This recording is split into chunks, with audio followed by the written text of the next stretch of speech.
Okay, so now we're going to talk about smart objects. What is a smart object? Well, okay, let's say I want to bring an image in. I've got this professional image that I've just bought. Now I'm going to import it into my Photoshop document. So here it is. What? That's huge. Oh my gosh. Oops, let's see. That is a gigantic image. That is a huge woman. Okay, so what am I going to do? I'm going to grab this image. I'm going to make a copy just to, keep this here. I'm going to click on this image. I'm going to hit Control T for transform. And I'm going to go way back and see how gigantic this image is. Oh my goodness. Now it's awesome to have great big graphics like this because it means you're going to have incredibly high resolution to work with. And you can just keep going down and down and down. Okay, so let's make this small. Transform, there you go. Now, okay, here we go. Here is our girl. Great. Now, okay, well, this is kind of big, so let me make it kind of small. I'm going to put it over here and just, okay, well, oops, that's too small. Let me just make that big. I'm going to put this over here. Okay, let me make this a little bigger. Okay, now, what? Uh-oh. What happened? She looks terrible. Okay, what can we do? What has happened here? Well, when I made this image small, it lost all that information because it just said, oh, well, I don't want to make this bigger than you need it, so I'm going to make it small. When it went to this size, of course, it looks pretty good for that size. It doesn't look bad, but it lost all that pixel information. So when I made it big again, okay, well, so long, too bad.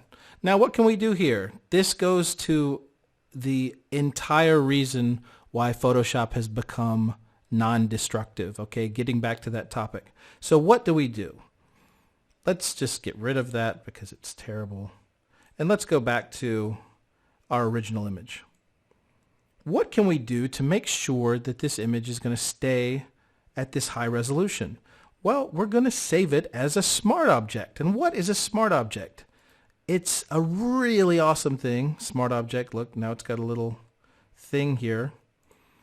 It means that we're no longer editing this picture. We're not touching the picture. We're touching a reference of another file. Okay, this picture is now stored somewhere else. Okay, the picture is stored somewhere else. Just don't worry where it's stored, but it's stored somewhere else. If you click on it twice, if you go over here and click twice, it'll take you to the actual file, okay? But now all we're doing is working with the reference file. So if we make it small, let's do Control minus,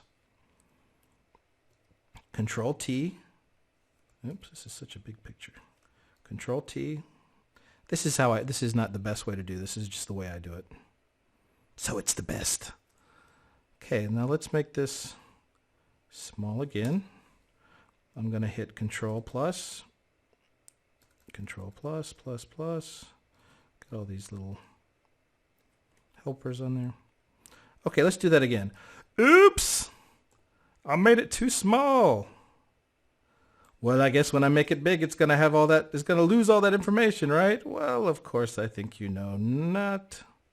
See, now we can make it all big again, and we've still got all that information. Why? Because we're no longer working with the actual file itself. We're just working with a reference file, and we can make it as big or as small as we want to relative to what that original file was. Okay, you obviously can't make it bigger than the original file, but we don't need to. So you always, when you're working with images, the first thing that I do is I stop working with that image by itself, because if you make it too small, you're stuck. You're not going to be able to make it big again.